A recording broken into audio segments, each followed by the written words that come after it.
अब ये जो है क्या नाम, कोई खास ऐसी बात नहीं है इसमें। ये है x square plus 50 x minus 2000 है।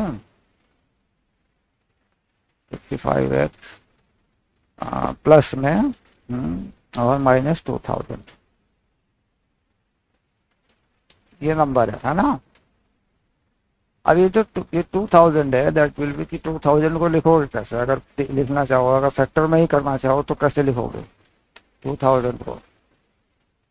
तो इसको बड़े फैक्टर में तो ये 50 और ये 40 हो गया। क्यों, 50 और 40 तो हो जाएगा। अब 50 और 40,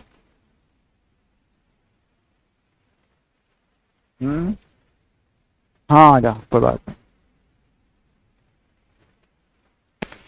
50 और 40 तो हो गया, 50 और 40 हो जाने के बाद फिर आगे और छोटा करें, क्योंकि ये डिफरेंस जो है बनना चाहिए।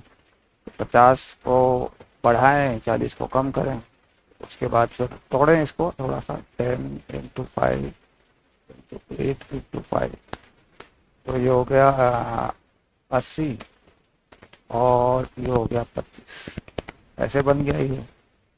तो 80 में से 25 जाएगा तो 55 ही बचेगा, तो इसे लिख देते हैं यहाँ पे, x square plus 80 minus 25 x minus 2000 equal to 0। तो x square plus 80 x minus 25 x minus 2000, कुछ इस तरीके से हो जाता है।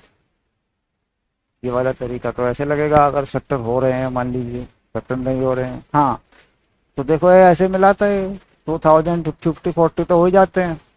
अब 50 को तोड़ा, 10 5 8 5, तो पता लगा कि 80 और 50 25 का डिफरेंस जो है वो बन रहा है 55, है ना। तो ये कुछ इस तरीके से होता है। अगर इसमें झंझट आ रहा है तो डिस्क्रिमिनेंट लगा दे फटाक से। ये 2 मिनट 3 मिनट का क्वेश्चन तो होता ही है। अब इसके बाद एक्स कॉमन लेके तो साफ ही दिख रहा है कि भाई यहाँ पे तो एक्स कॉमन होगा ही ऐसे, क्योंकि इसमें तो 80 बचेगा।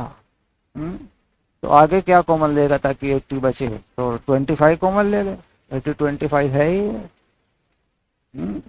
तो एक्स प्लस 80 हो जाएगा, ये ले, और तो ये 0 आ गया। तो एक तो एक्स का वैल्यू तेरा 25 ही आ गया, एक एक्स का वैल्यू तेरा -80 आ गया, तो माइनस की वैल्यू हटा दिया करते हैं। हम्म, ये आ गया। तो दूसरी कोई वैल्यू होगी तो फिर वो निकाल लिया करते हैं उसके हिसाब से। तो जरूरी नहीं है कि ये डिस्क्रिमिनेंट मेथड मतलब इससे फैक्टर से हो, क्योंकि कई बार क्या होता है कि रूट में भी आ जाते हैं आंसर। तो इसलिए डिस्क्रिमिनेंट मेथड पे चेक होता है कि स्क्वायर बन रहा है और स्क्वायर के नहीं बन रहा है। हाँ, और देखें, और देखें